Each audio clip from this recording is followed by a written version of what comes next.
तो hello students, आज हम शुरू करने जा रहे हैं सीए फाउंडेशन का जो पार्टनरशिप एक्ट है उसके प्रैक्टिकल या सिचुएशन बेस्ड क्वेश्चंस। लेकिन उससे पहले यही कहूँगा कि आप सब्सक्राइब जरूर करें इस चैनल को, इसे शेयर करें, बेल आइकन दबाएं ताकि नोटिफिकेशंस आपको मिलते रहें और आपकी नॉलेज ऐसे ही बढ़ती रहे। तो पढ़ना शुरू करते हैं। जनरल नेचर ऑफ पार्टनरशिप, जो पार्टनरशिप एक्ट में यूनिट में सबसे पहला चैप्टर है। तो सबसे पहला जो क्वेश्चन है वो ये है कि क्या इन फॉलोइंग सर्कमस्टांसेस में पार्टनरशिप एग्जिस्ट करती है। जिसमें सबसे पहला है को ओनर्स जो कि आपस में शेयर कर रहे हैं रेंट, जो पीस ऑफ लैंड से उन्हें मिल रहा है, यानी कि एक लैंड के कई सारे ओनर्स हैं, उन्होंने मिलकर जमीन खरीदी थी, उसका जो रेंट आता है वे आपस में बांटते हैं। दूसरा सवाल है चैरिटेबल इंस्टीट्यूशन या क्लब में जो बहुत सारे मेंबर्स होते हैं, तो क्या वो पार्टनरशिप है। और तीसरा सवाल है कि एक्स और वाई ने बाय करी कुछ बेल्स ऑफ कॉटन, वे एग्री हुए कि इन्हें ज्वाइंटली बेच देते हैं और जो प्रॉफिट आएगा उसे इक्वली बांट लेंगे। तो सवाल यह है कि क्या इन तीनों सर्कमस्टांसेस में पार्टनरशिप एग्जिस्ट करती है। तो आंसर है कि पार्टनरशिप के एलिमेंट्स होने के लिए यहां पर कुछ पॉइंट्स बताए हैं। पहली बात, पार्टनरशिप दो या दो से ज्यादा लोगों की एसोसिएशन को कहते हैं। पार्टनरशिप ऐसी होती है जिसमें पार्टनर्स के बीच में एग्री होता है कि बिजनेस सब मिलके चला लेंगे या सबके बिहाफ पर कोई एक भी चला लेगा।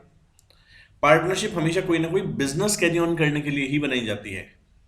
पार्टनर्स में आपस में एग्रीमेंट होता है प्रॉफिट को शेयर करने के लिए, और जो बिजनेस है वो एक एग्रीमेंट के तहत चलती है कि business to be carried on by all और any of them acting for all. इन सारी कैरेक्टरिस्टिक्स को ध्यान में रखते हुए यदि हम देखें तो जो पहला पार्ट है वो ये कहता है को ओनर्स आपस में रेंट शेयर कर रहे थे। तो यहां पर सारे एलिमेंट तो पूरे होने नहीं रहे, कोई बिजनेस तो था ही नहीं, यहां पर ऐसा कोई एग्रीमेंट तो था ही नहीं कि सब बिजनेस चला लेंगे, सबके बिहाफ पे कोई एक चला लेगा। इसीलिए को ओनर्स चाहे भले ही रेंट शेयर कर रहे हो, पार्टनर्स नहीं होते आपस में। फिर बात आती है चैरिटेबल इंस्टीट्यूशन या क्लब की।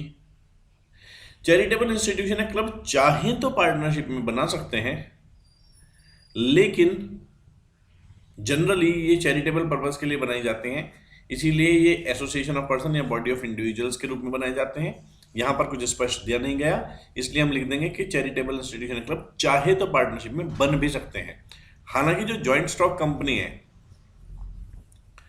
वो भी इस प्रकार से काम कर सकती है। तीसरा क्वेश्चन, एक्स और वाई ने कुछ बेल्स ऑफ कॉटन आपस में मिलकर परचेज करी और एग्री हुए कि ज्वाइंट अकाउंट में इन्हें सेल कर देंगे और प्रॉफिट्स को बांट लेंगे।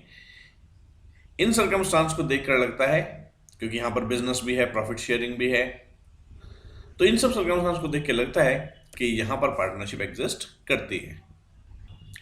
क्वेश्चन नंबर 2, एक्स और वाई आपस में पार्टनर्स हैं एक पार्टनरशिप फर्म में। एक्स ने इंट्रोड्यूस किया ए जो कि मैनेजर है जेड के सामने कि ए हमारा पार्टनर है, इस तरह से। हालांकि ये मैनेजर है पर जेड के सामने ऐसे प्रस्तुत किया जैसे ए पार्टनर हो। ए उस समय चुप रहा। जेड जो कि एक ट्रेडर है, ये मानते हुए कि ए पार्टनर है और उसने 100 टीवी सेट सप्लाई कर दिए फर्म को क्रेडिट पर। क्रेडिट पीरियड एक्सपायर हो गया और कोई अमाउंट जो है वो फर्म की तरफ से जेड को जो है पे नहीं हुआ। क्योंकि जेड को कोई पेमेंट नहीं हुआ तो जेड ने केस फाइल कर दिया एक्स और ए के खिलाफ प्राइस की रिकवरी के लिए। तो सवाल उठता है कि कौन लायबल होगा, क्या ए लायबल होगा। पार्टनरशिप एक्ट का जो सेक्शन 28 है वो पार्टनर बाय होल्डिंग आउट या कहें तो एस्टॉपल वाले सेक्शन से डील करता है। पार्टनरशिप बाय होल्डिंग आउट को हम पार्टनरशिप बाय एस्टॉपल भी कहते हैं।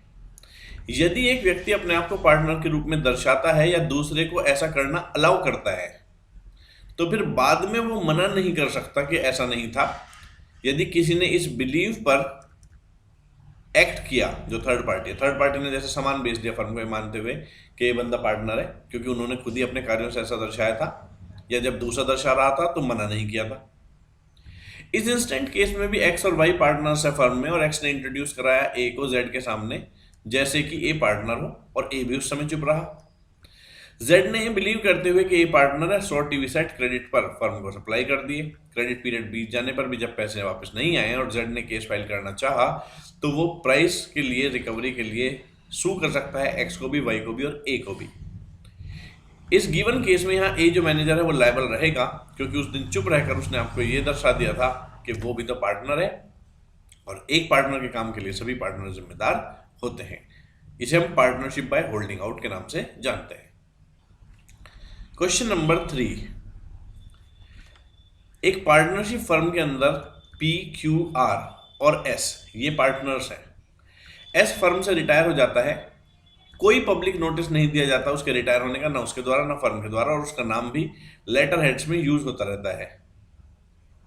अब इस आधार पर क्रेडिटर एस को भी रिटायरमेंट के बावजूद सू करना चाहते हैं, तो क्या क्रेडिटर्स केस जीतेंगे? जो रूल ऑफ होल्डिंग आउट है वो फॉर्मर पार्टनर पर भी लागू होता है जो रिटायर हो चुका है फर्म से, परंतु उसने पब्लिक नोटिस अपने रिटायरमेंट का नहीं दिया, ना ही फर्म ने उसके नोटिस रिटायरमेंट का नोटिस दिया।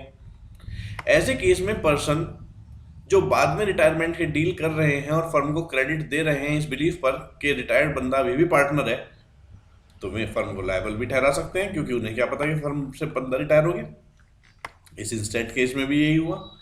एक पार्टनरशिप फर्म के अंदर P, Q, R, S 4 partner थे और एस फर्म से रिटायर हो गया और पब्लिक नोटिस दिया नहीं गया, ना फर्म ने दिया ना रिटायर्ड पार्टनर ने दिया, और उसका नाम भी अभी लेटर हेड पर इस्तेमाल हो रहा है, तो बाकी लोग तो ये मान के चल ही सकते हैं कि वो अभी भी पार्टनर है। तो यहां पर एस लायबल रहेगा पार्टनर बाय होल्डिंग आउट के रूप में क्रेडिटर्स को, जिन्होंने इस फेज पर फर्म को क्रेडिट दे दिया है कि एस तो अभी भी पार्टनर है।